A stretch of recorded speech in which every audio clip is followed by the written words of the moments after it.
All right, so for those of you who are watching the recording, welcome to the Flexible Course Experience Institute Open Lab.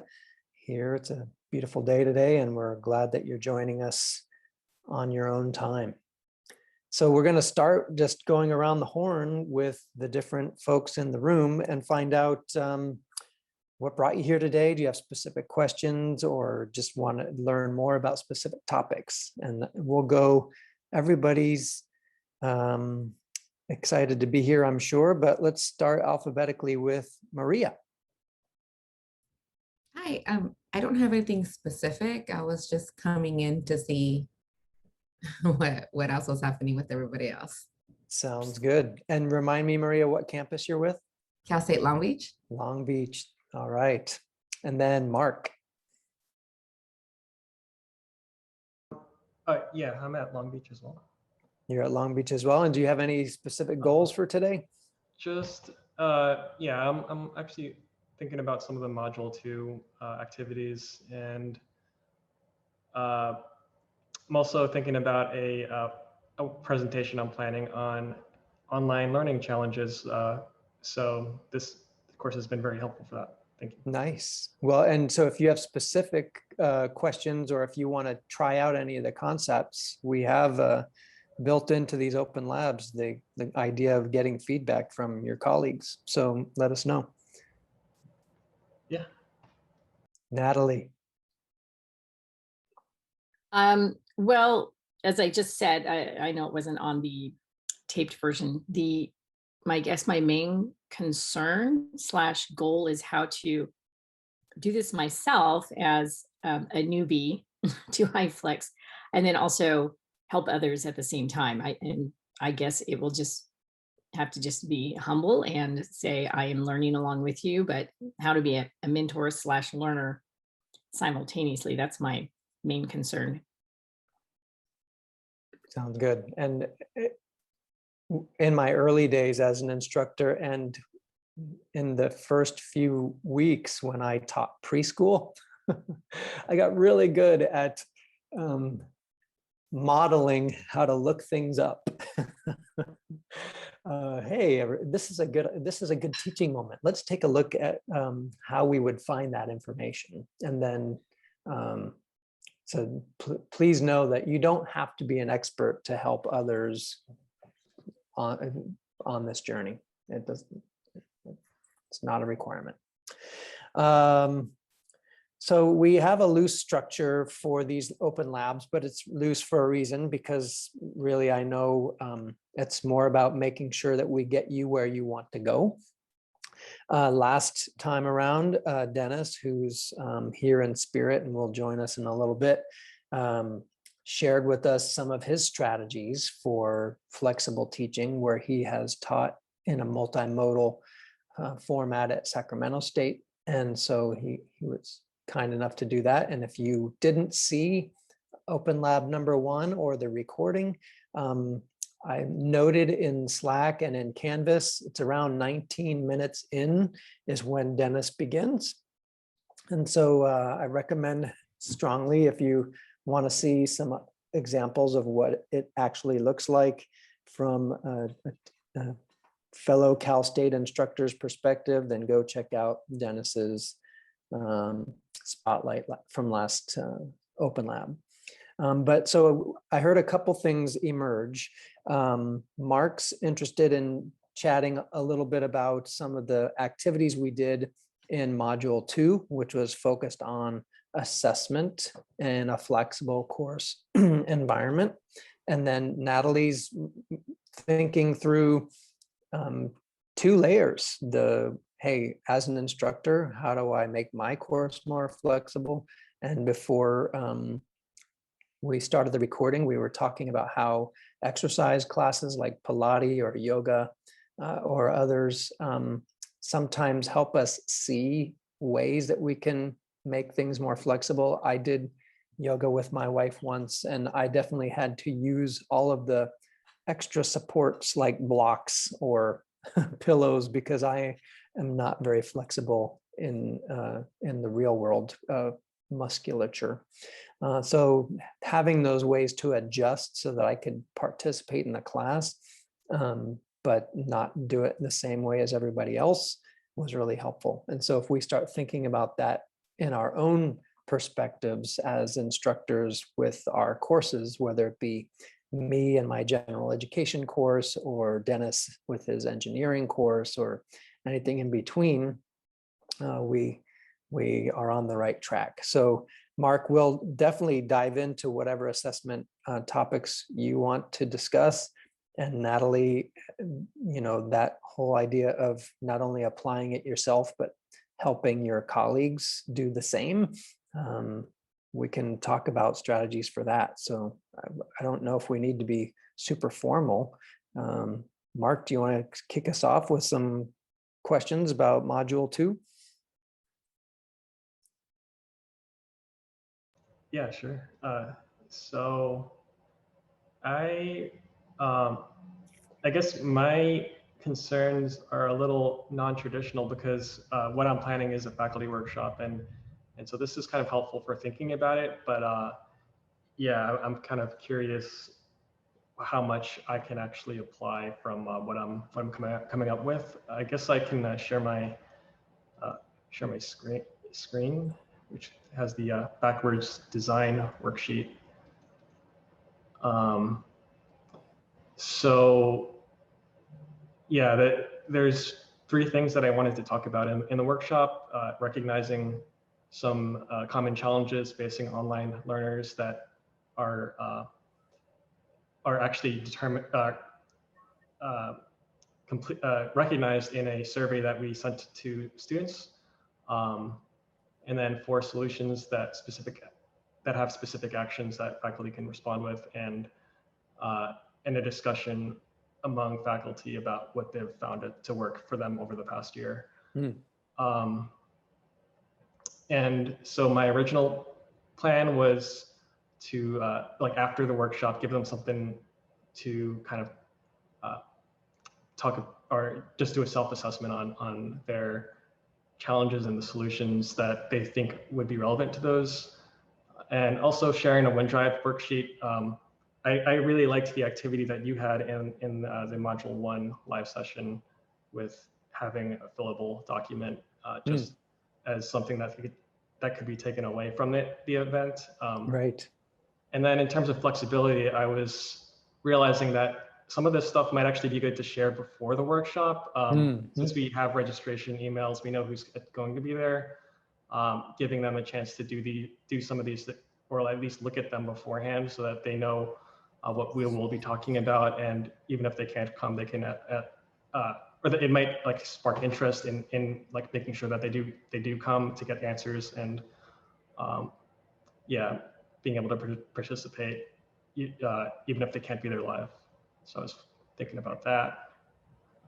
So you anticipate then that some of the folks, your version of flexible for this workshop might be that you have people who are there in real time and then some people who are working on their own time? Well, yeah, so it's meant to be a live workshop, and they do need to attend live in order to get credit for our program. But just as far as making it something that they can participate in, even if something happens to come up that they can't attend in person, they can still fill out, document, and get their contributions would make it into the workshop anyways. Nice. Yeah, so that was just one of my ideas. Then in terms of engaging them, I was thinking about Zoom and Poll Everywhere discussion, but realized that that's also something that just stays within the workshop itself. But there's this is another idea that I'm not sure about, but having the discussion happen in a Teams channel instead, as a way to keep the discussion available asynchronously. Another thing that I think actually probably is the most, or might be the most helpful for them is actually, so I was already planning to give the recording and the presentation to participants afterwards. but making sure that in the Zoom settings that we have a timestamped transcript and the chat available saved along with the video so that they can search keywords and get the information they need in the recording. You might consider the audio as well, because you can, in the settings for Zoom recordings, you can say save video, audio, chat, and something else, but that'll help people who may need to listen like while they're commuting or something like that. Oh yeah, that's a good point. So yeah, like separate audio. And it's no extra work. It's just clicking one more checkbox on the recording. But that, I mean, this looks like a really solid plan. And so I'm interested to know what those 10 common challenges are. Do you have a link to the survey or wherever you're getting those? Oh yeah. So yeah, do you see this screen that the PowerPoint? And I see the table. Okay, I'll share the PowerPoint now. So yeah, we did a survey with students who are participating in one of our in our student success program. And so these were things that were already given to them as options. And then I also looked at what like other things they had written in the comments, but these seem to be pretty good representation. So yeah, this is just the challenge on the left, and then how many students said that they felt they experienced that challenge on the right. So obviously, like, I think, yeah, just the whole asynchronous anytime learning, it at least with the fact that a lot of these courses weren't designed to be online, it was a big challenge. And right. Yeah, and then so those were things where some of the solutions that I had represented are around making the course designed for online. So transparent assignments is definitely one of those, as well as like making the information about expectations very clear up front at the beginning of the course. Right. And I'm talking to some campuses now about how we can make syllabi available before the course begins, maybe even a week before, so that students have a chance to review the materials. But also what I found from students in some focus groups and interviews is that they want to be able to go through the syllabus and map out their schedule so they can tell once they've got all 5 classes, oh, you know, in September, the 3rd week of September, I'm going to have 3 things due. I better start spacing things out so it's not like I have this massive crunch all at once. And so I was amazed at how the students were really being thoughtful about time management and how we can support them in making sure everybody knows they should be doing the same thing. Yeah, 2 things that seem to really support that I'm not sure faculty are aware of is, actually even students say that their faculty aren't using the calendar. So that makes it hard to keep track of everything in the LMS in a single place. So one of the features that I think is new in our LMS is the fact that even if this faculty person doesn't put something in the calendar, if they have a due date, that will show up in the calendar now. So that should be very helpful for that, planning the semester out. And also a lot of students mentioned that it's important that group work commitments are stated upfront in the syllabus and at the beginning of the course, because that can be, hard to coordinate, especially when you're working.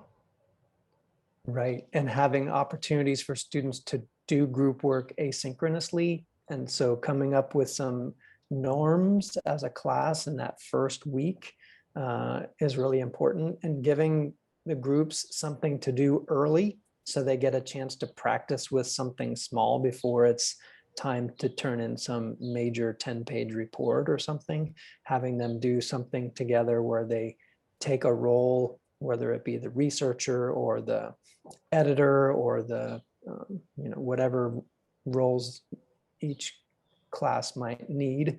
In, let's say, Dennis's, it might be the fact checker for the equations that are used to solve particular real world problems. But yeah, this is good. And the 10 challenges that you're displaying here align with what we're seeing in the national data.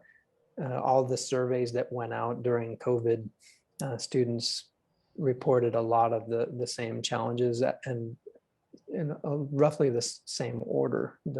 The ability to focus, especially in an asynchronous course, which may not have very clear instructions, which may not have instructions at all. Those are the types of things that we can really, that's low-hanging fruit for us to take care of. Natalie's got her hand up.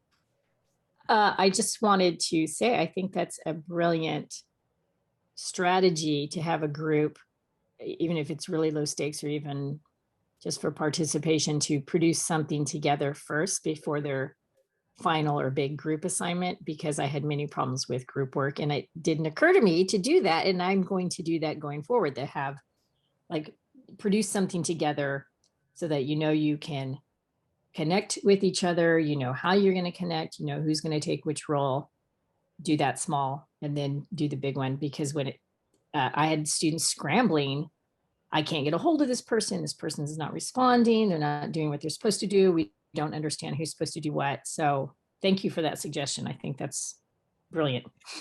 You bet. Well, I'm just maybe farther along in the pain points. I've had enough semesters because I really want students to get a chance to work together virtually, because it's something that they'll be asked to do in many occupations. And so once I had enough of the students complaining about social loafing, or at least what they perceive to be social loafing, but it could very well be, hey, you know what, this week I can't commit to group work at the same level because my kid is sick, or I had to work 50 hours this week, or I have 3 midterms in my other classes and this general education class just has to be number 4 in the order of importance in my schoolwork. So whatever is going on in their lives, we need to make space for teams to be successful, even if people have to ebb and flow in the work. And so providing those opportunities for students to work those out themselves, say, hey, you're going to be in this small team the entire semester. You need to communicate with each other when you're not going to be able to participate in meetings or contribute your portion, so that they can pick up the slack. And there's going to have to be a way for you to somehow make that up. And so it's not busy work. It's meant to provide you with practical skills that you can take with you once you graduate. And if there's huge problems, let's talk, you and me one-on-one, the instructor and the student. I can share with you too, there's some great team-based learning literature that I pulled from to suggest roles for students. And so in that very first discussion, I had them think through their strengths.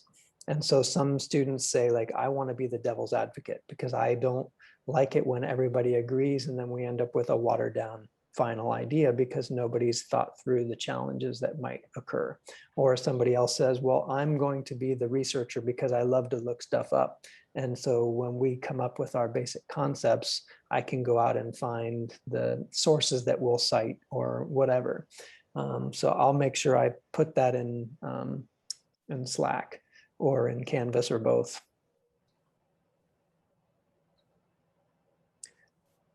So Mark, that's awesome. Is there anything else you wanted to share about what you're planning to do? And do you have any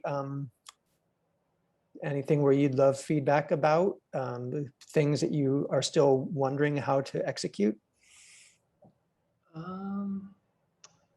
Well, I think something that I haven't heard enough about is peer feedback and peer grading.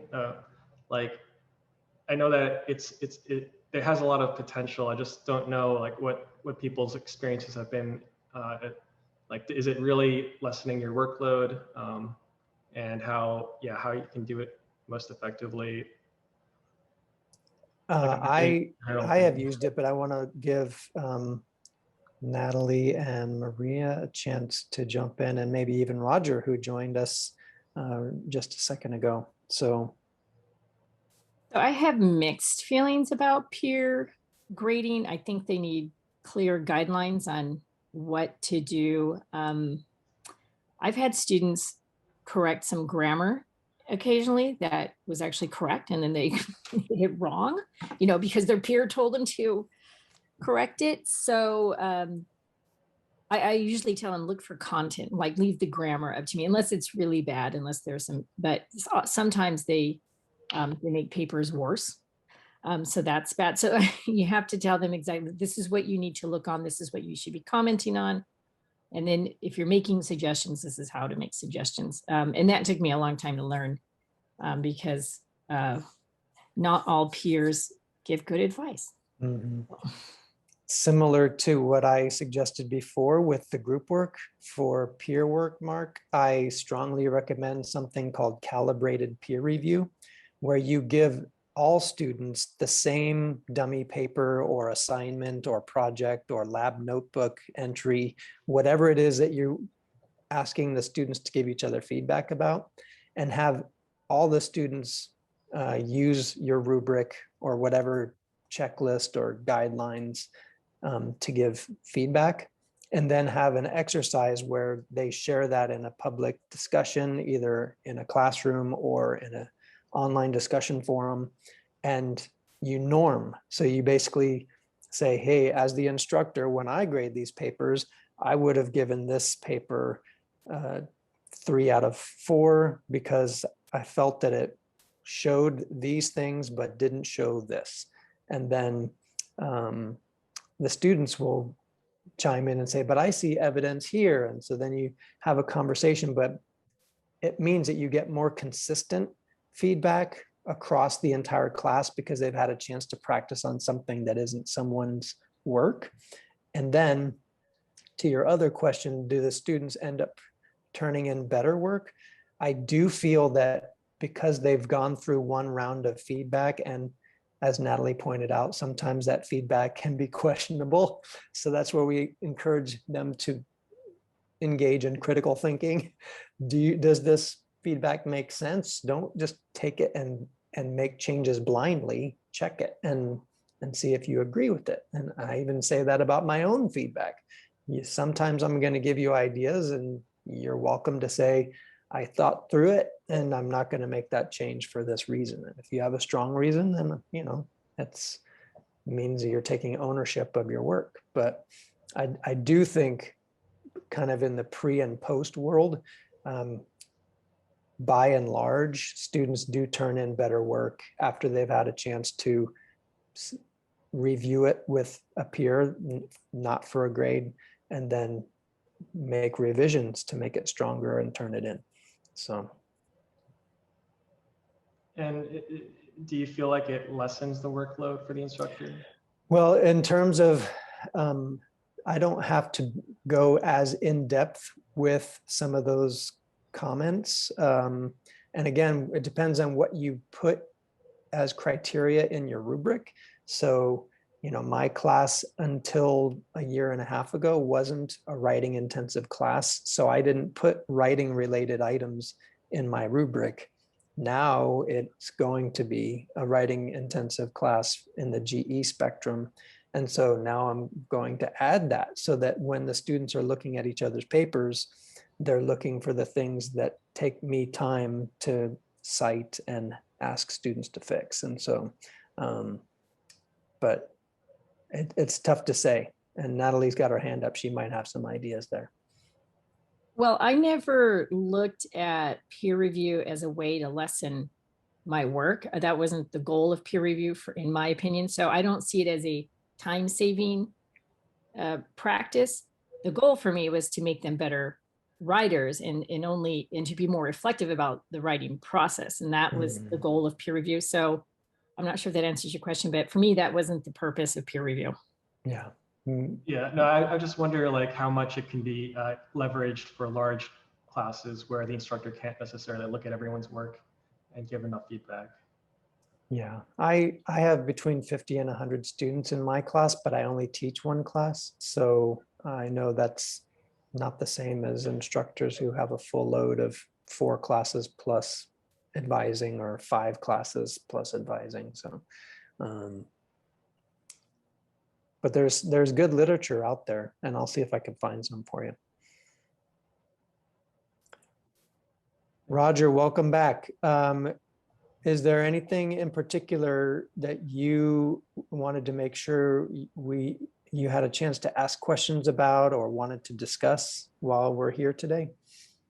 No,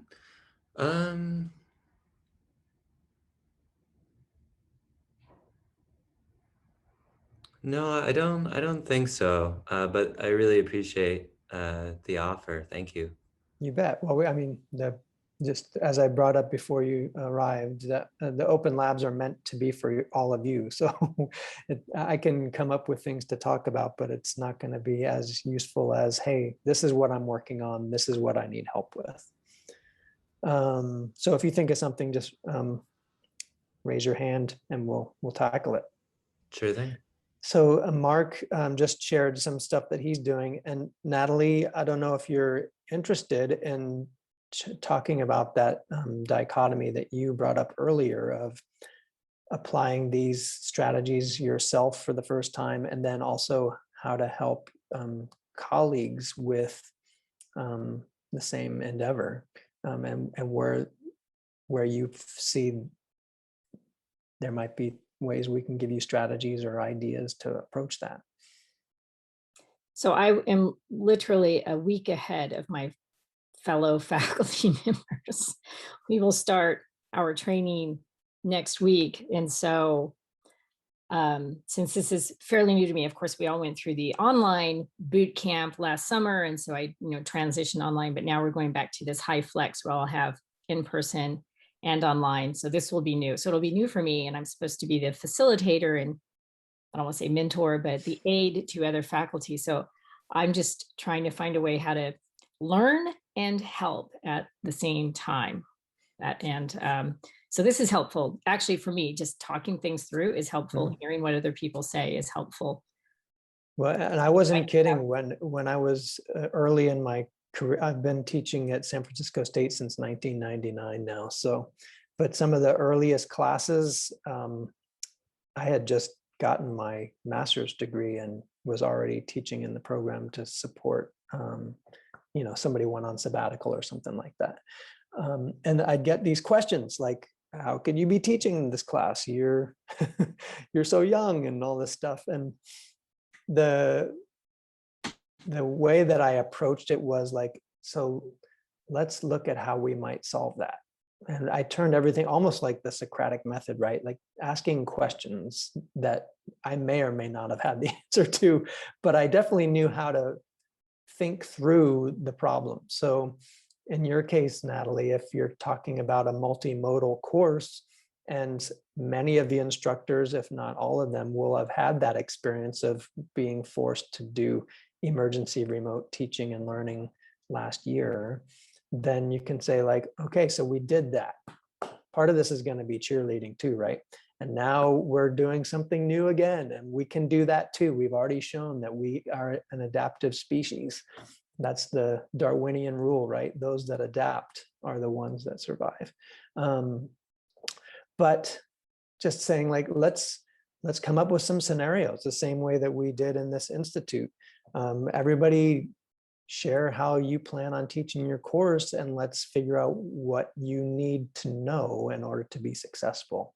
Do you need to know how to use the technology? Do you need maybe more active learning strategies because you've largely been using lecture in the past, and really just helping people think through the problem, even if you don't have the answers right then and there. See, that right there already helps me.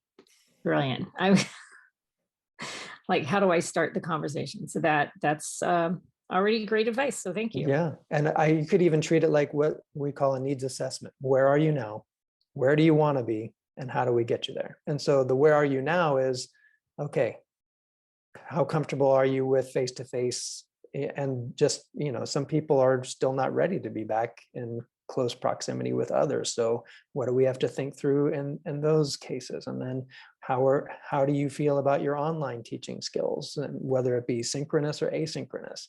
So you're identifying where they may need to get some additional training from folks on your campus. Like, hey, you might want to do a quick Zoom tutorial online, or you might want to think through how you're using the learning management system and maybe kick it up a notch, as Emerald Lagasse would say, and think through that transparent assignment template or something. So you're helping those first generation students with the purpose of the activity, as well as the instructions and any criteria for success. But yeah, just thinking through it as just, where are you now? Where do you want to be? And how do we get you there? And then it's just an active, it's a little bit more mind bending for you, the facilitator. And I have to say, I've been there in most of my professional development experience days. But I think it's also richer because people feel like they didn't come to some canned speech that was designed to maybe meet the needs of 70% of the people in the room, but not them in particular. Instead, you're saying, I know that we all have different ways of approaching teaching. We all have specific things that we need to take away from this experience. And so let's get those on the table now so we can start thinking about them together and say, who else in the room's got an answer? On Tuesday, in the open lab number 1, Dennis had the answer. We called on him to share how he's doing multimodal teaching, and he came up in spades with some great ideas, 14 points, if I remember, on his paper that he was showing on the screen of different things that he did. And you don't have to be the only one who knows everything. As a matter of fact, it's better if you don't. Hence, that's why I'm teaching this Well, institute. then I'll be brilliant. If you don't have to know anything, then I'm going to ace that. Perfect. Yeah, the thing I found useful was to focus on the student learning aspect and not it's easy to go off into the weeds and often make multitude directions, whether it's the technology or I'm trying to apply this tool or this particular technique. But coming back to, again, what are the outcomes you're trying to, get for the particular course? How can you look at those particular things? How can you help the student sort of get through? And by having a focus like that, it seems to help because wow, you step into some of these environments and things just go south. I mean, they just go I can't tell you how many times walked in and the computer's locked up, or and then there's a phone to call for help, right? Yeah, and I pick it up and it's dead. So I mean, but you just have to work on that, a little bit of resiliency, and then what how can you still help the students in the particular environment? Mm-hmm. Go ahead. I was just going to say, lean on that chef metaphor that I gave. If you remember, when they are hitting a lunch rush or a dinner rush, the reason they make it through is because they've prepped as much as they can in advance. They've thought through how long it takes to do different things, so they don't end up saying, oh man, I just did this great activity, but it took 30 minutes instead of 15. And so now I can't do my next mini lecture because class is over or whatever. So kind of having and then practicing. So, hey, like I said, for Dennis, like his discussion about what he sets up at the beginning of a class with a second monitor and all these things, some of those things you have to think through and maybe have like your Zoom room up and running on your laptop before you walk in the room, so that you're hooking up to the projector, but you're not doing all these different things. So just that run of show idea, and then figuring out, hey, if I have a checklist, what are the things I can do before I even see my students? Like, and maybe if I start the Zoom room, but I have a waiting room, then I don't have to worry about students watching the laptop walk around the room and get seasick or whatever. And so it's just an active, we have to be more intentional. And I think a lot of us as instructors are used to kind of walking in the room after we've taught a class 1 or 2 or 3 times and saying, I've got this. I've taught this before. I know what I'm doing. But now we're adding a layer of complexity. So That's a good point. I mean, back in the old face-to-face days, I mean, it took some time to get from one classroom to another classroom and then kind of get set up type of thing. So, and then of course, in this remote environment that we're just coming from and stuff too. So one of the things that I've done is even with the phone or whatever, basically set up the Zoom session, and I'll have some background music or something like that, some sort of meditative or calming kind of music, just so they know that, one, the audio is operating, that Zoom is actually up, and stuff, and then just kind of let them into the room, but none of the other rest of the cameras and stuff like that aren't necessarily on just yet. So that just helps. I found that was useful. They're able to do a system check to see that it's actually up and operational, and it's not, oh, my speaker's not working or the mic's not working or something like that, that they can see, that they can tell that certain aspects are operational. And that does buy you a little bit of time for, setting the other things up and everything. I could share with you an Education 4.0 experience that was very interesting. Okay, so I had the situation where the department was going, and this is pre-COVID, but this was a situation where the department was going to run this class, then it wasn't going to run the class, and then it was going to run the class, and it wasn't going to run the class, and then, okay, it's going to run the class. Okay, and I'm like 3 days to a week out from the class, so and this was on a embedded technology type of thing. So the technology rolls over. It's not like you can just kind of set it all up and then just sort of, so, it changes, changing quite a bit and stuff like that. So anyway, it's driving me nuts and everything. And then I just kind of a panic. Okay, I'm going to walk into the class. What am I going to do? Type of thing. And then I started to think about a little bit more of an Education 4.0 kind of aspect, where you're providing a learning environment, not so much teaching. So, I mean, this teaching responsibility where you have to be the knowledge one, I mean, basically omnipotent one, and you're basically providing, giving out little pieces of knowledge to people and stuff like that. So, and of course, this was more of a senior level for, year 4 kind of course, or senior level kind of course and stuff like that. So it wasn't like a very brand early on class, so it was a little bit different. But so I walk into the classroom, and of course they've had me for some other classes, so the room is all kind of set up. So the dual projectors are set up. It's all ready for me to plug in my laptop, give them show them the semester at a glance, the schedules of what we're going to do, when we're going to do it. So that's exactly what they were expecting. So I walked in with sort of 2 pieces of paper. One was just the sign up list, just so to basically identify, who'd actually shown up, type of thing. And then another one was the catalog description of the course. And so I passed that around, or put it up on the screen. And then I said, okay, great. So how are we going to accomplish this for this semester? So it just automatically twisted it around. So then basically they were the ones that have to really have a participation in the formation and stuff like that. So that's a spin-off of what, Kevin was just talking about, how, what are their particular needs? How are those particular things? And so I kind of framed it a little bit that way too, from the standpoint of, it's a course, I'm very knowledgeable on the topic. I could start talking, and then, 15 weeks later, stop talking. And what was gained, I mean, I still have the knowledge. I'm not sure how much of it they've acquired. And it's important that they have it. And so I kind of put it in that manner. So then for the course, that basically each person was to be in 4 different teams with 4 different people. So that kind of got away from this team dynamic of well, you're in this group and there's an alpha person type of thing. And so then the alpha person takes over, or you're or you're this, and so you're trying to do something this way, but the alpha person wants to do it a different way. So you kind of just, kind of check out a little bit in that regard. Or you're in a group of zetas. I mean, basically, I don't know, what do you want to do? I don't know, what do you want to do?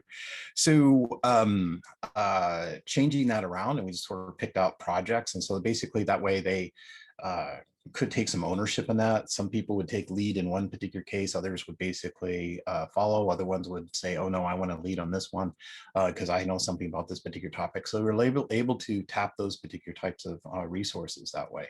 And then there were, so I kind of turned the blooms basically upside down, where you want to go from understanding to create. And so, I mean, these were engineering types, so they want to just start building and creating. And I said, okay, well, let's go do that.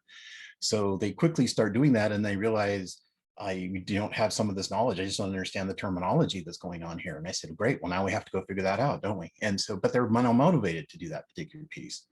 And so then I said, okay, well, great. Well, let's break into little subgroups here and then go learn about whatever that technology is, a little bit more about Bluetooth or Wi-Fi or whatever it is, that you want to incorporate in. And then they would research that, put together a presentation, present to the rest of the class. And so that sort of formed a cohesive course, or the students within the course basically become an overall type of team. And the fact that they were actually, each person was in multiple different teams with different mix of groups and stuff, they all started to organically start sharing a little bit more and everything else. And then after they presented, they would also come up with lab activities or something like that. So the whole class had to do that. They were then becoming the resident sort of expert for that particular piece and doing that.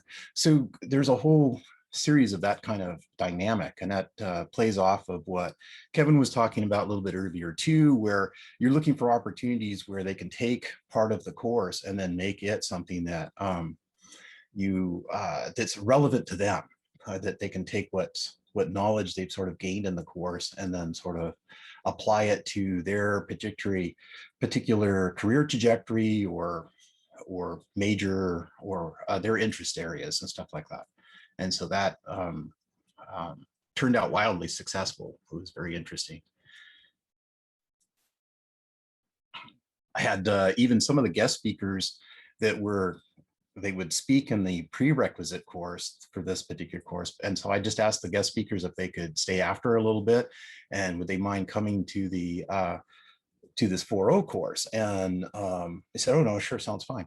Well, they came into that course and I said, well, no, they're not presenting. The class is presenting to them because they're basically practicing engineers and stuff like that. So then they could provide them input on that, suggestions and stuff like that. It's a good idea for that particular project, stuff like that. So I just kind of turned it around. So it was a project review, so where the class was then presenting to the guests. So anyway, just some ideas, some different types of things. I mean, that's an array of different sorts of courses, but they all factor on the underlying theme there is then the student learning. How can I assist that student learning and that lifelong learning type of experience? I said it before, I'll say it again. I want to take your class now.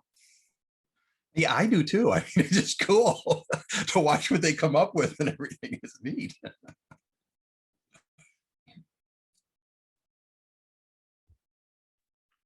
Thumbs up from Mark.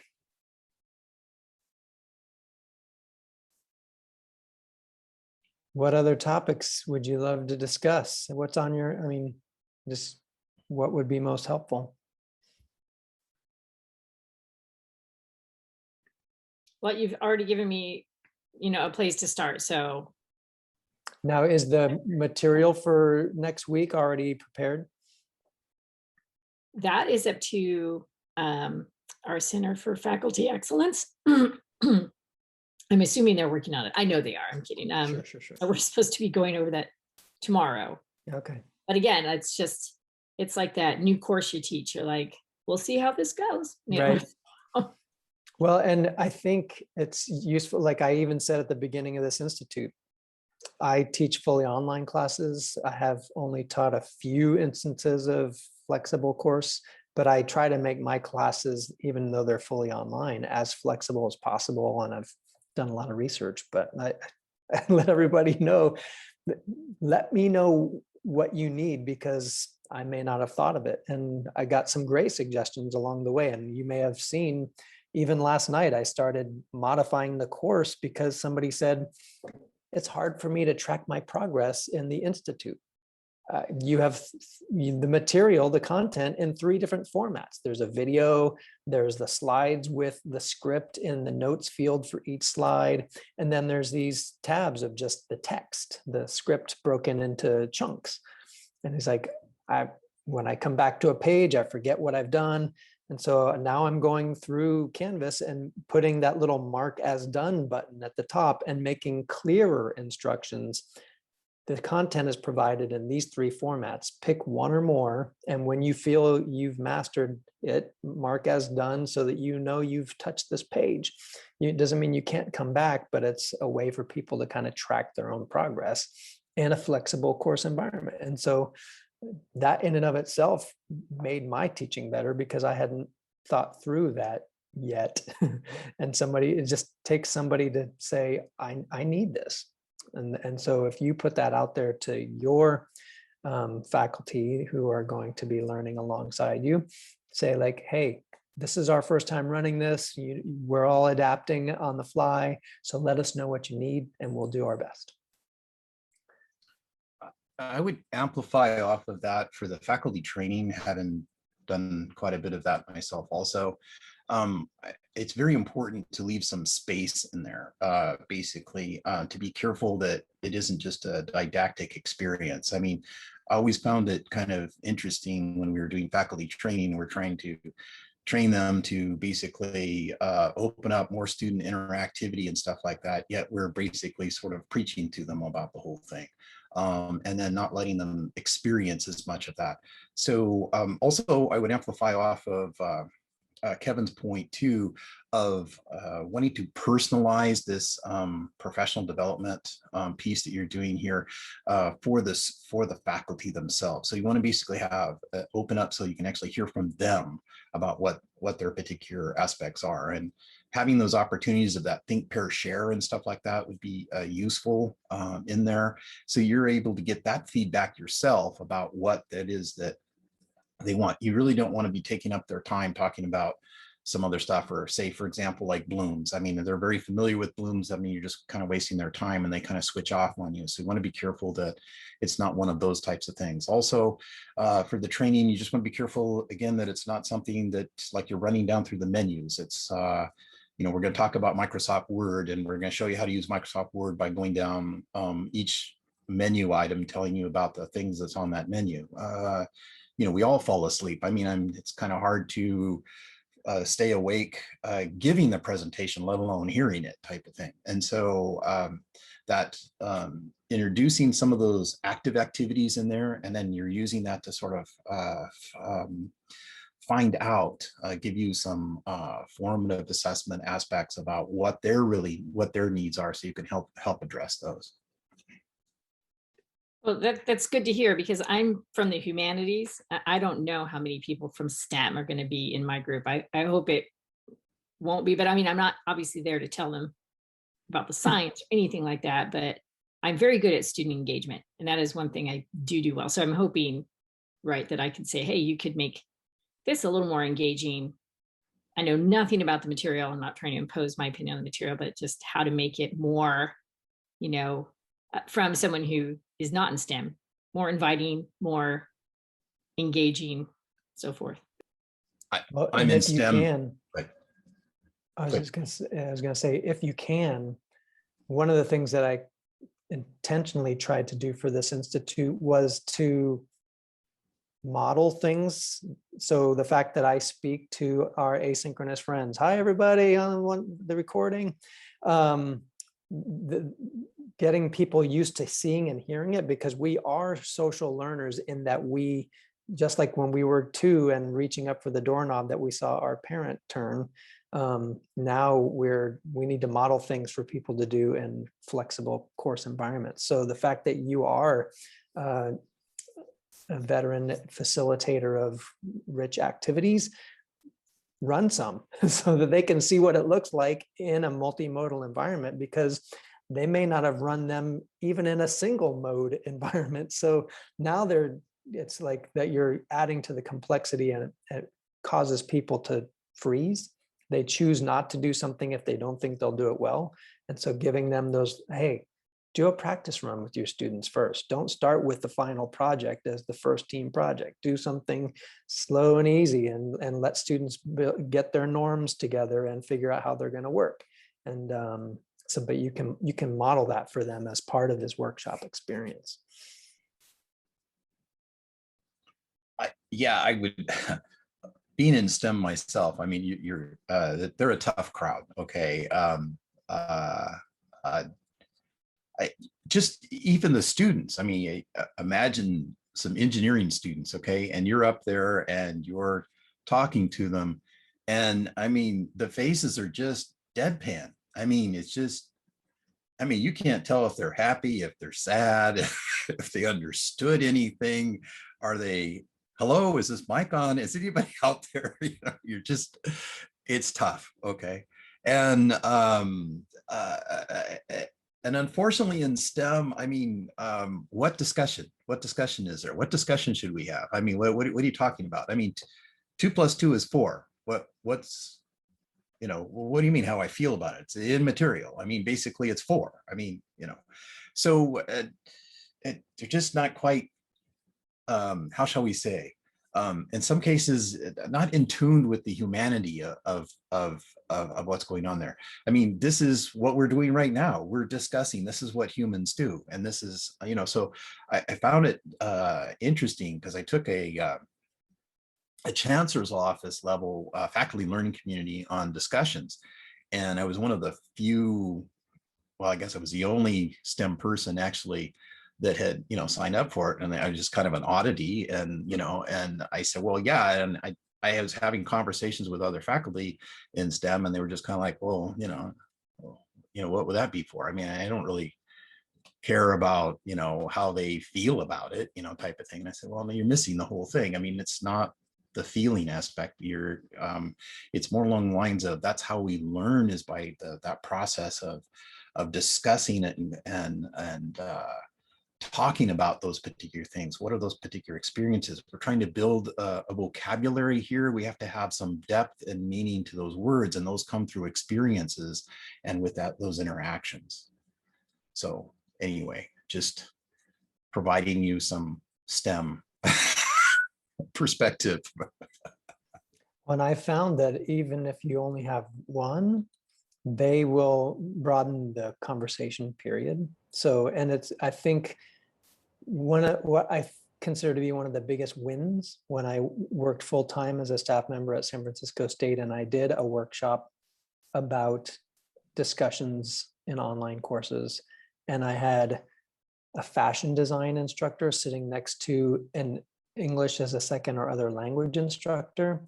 And by the end of that workshop, they had decided they were going to combine their classes in a third course shell, just so they could have discussions about the equity of school uniforms.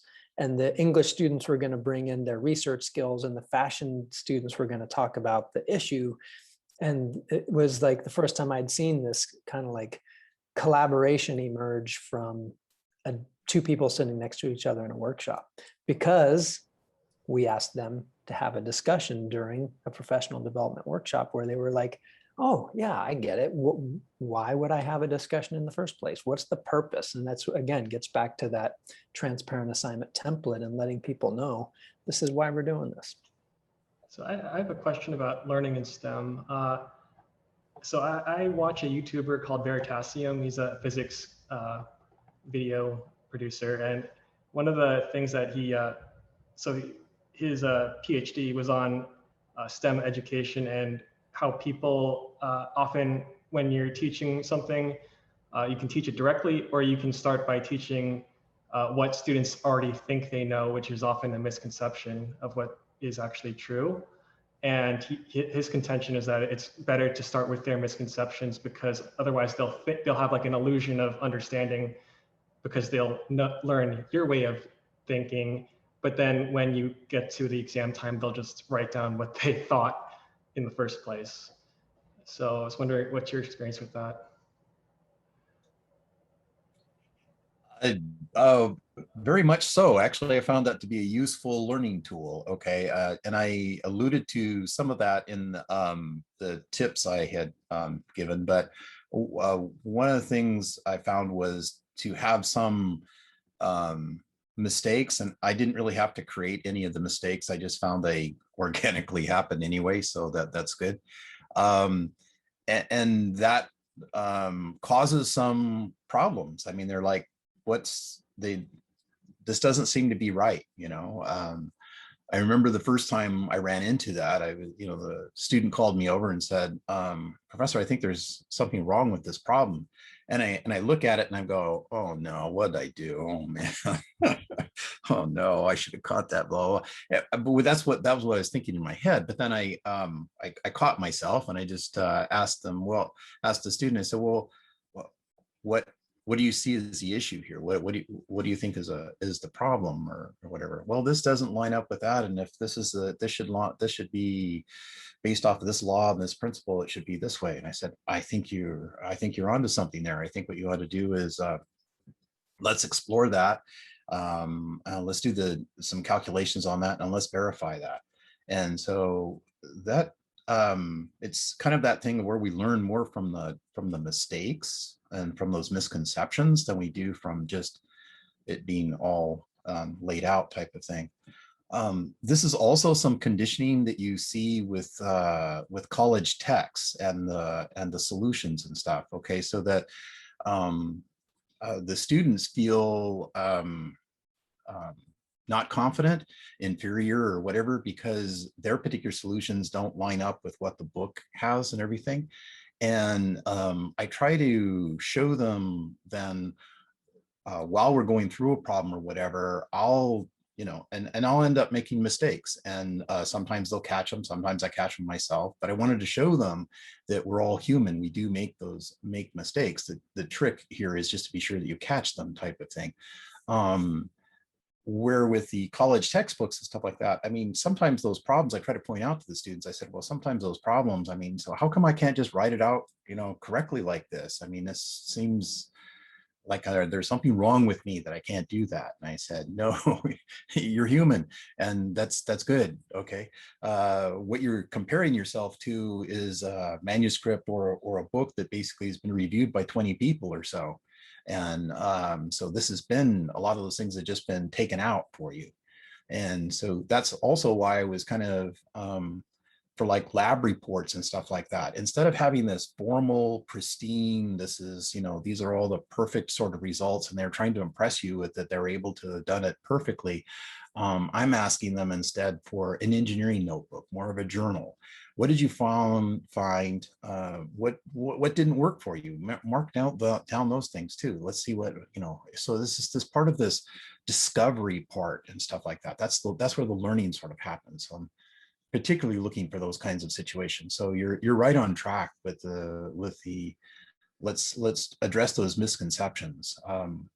When I flipped the class, okay, so I went first into this flipped classroom type of thing and found out it wasn't quite fitting. It wasn't quite working just right. I mean, I just take that's the flipped classroom where you take the lectures, you record those and put those up there for them to watch. And then they come into the classroom and then they work problems or whatever, because that way you can give them that particular type of help. Well, I found that I needed to kind of modify that. So I would at least open up the class with a 5, 10, 15-minute type of couple different activities. Kevin mentioned the quick write or something like that. So just kind of get the compasses aligned, if you will. I mean, we're talking about this today, and these are the particular topics. What do you know about those? Okay, and so this is where it's addressing your part you're talking about in terms of what are their misconceptions. So they automatically sort of see that particular thing, and then then we talk a little bit about that. Then I would go over some particular problems, but I would not take them from problem to solution. I would take them to where are the parts where people make mistakes? Where are the more misconceptions here? And just highlight those. So then kind of take them through there. Now that fostered a lot of questions too, because then the students were like, well, oh yeah, I thought that would be this way or something like that. And so that just helps with that, that learning environment where they're optimizing that type of activity to help them with that. So I totally agree with you. I think that is great, trying to address those misconceptions and help them work through those. Okay, thanks. Yeah, I'm gonna head out, but yeah, this is great. I appreciate having this open lab time. You bet, Mark. We'll do it again one more time next week. So, and we'll be there asynchronously as well in the Slack channel and in Canvas. Again, speaking to our friends who are working on their own time.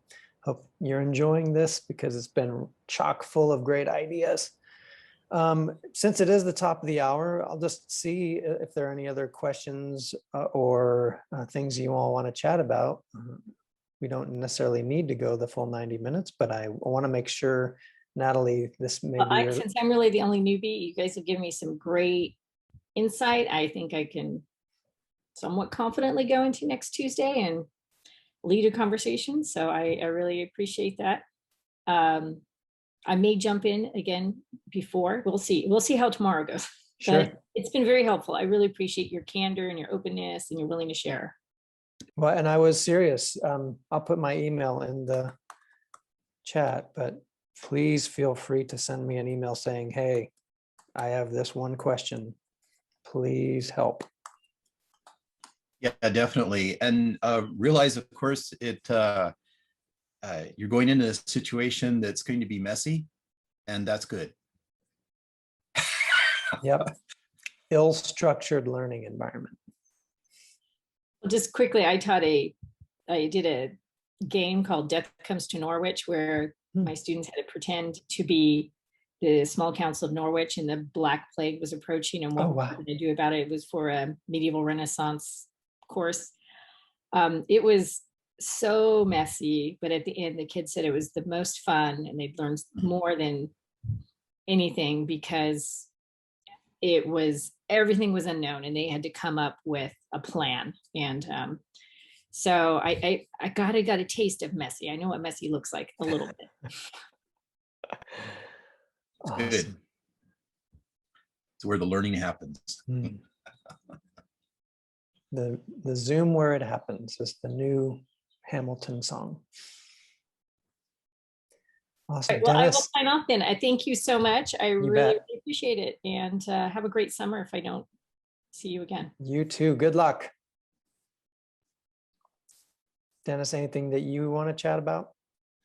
I'm all good. I want to be sure that I popped in just to see if anybody had some other comments or needs. I caught the other earlier stream where you mentioned a couple of things, so I was just following up with that just to see if anybody else had other questions and everything. Nice. I truly appreciate having another faculty member here just to share wisdom from the trenches.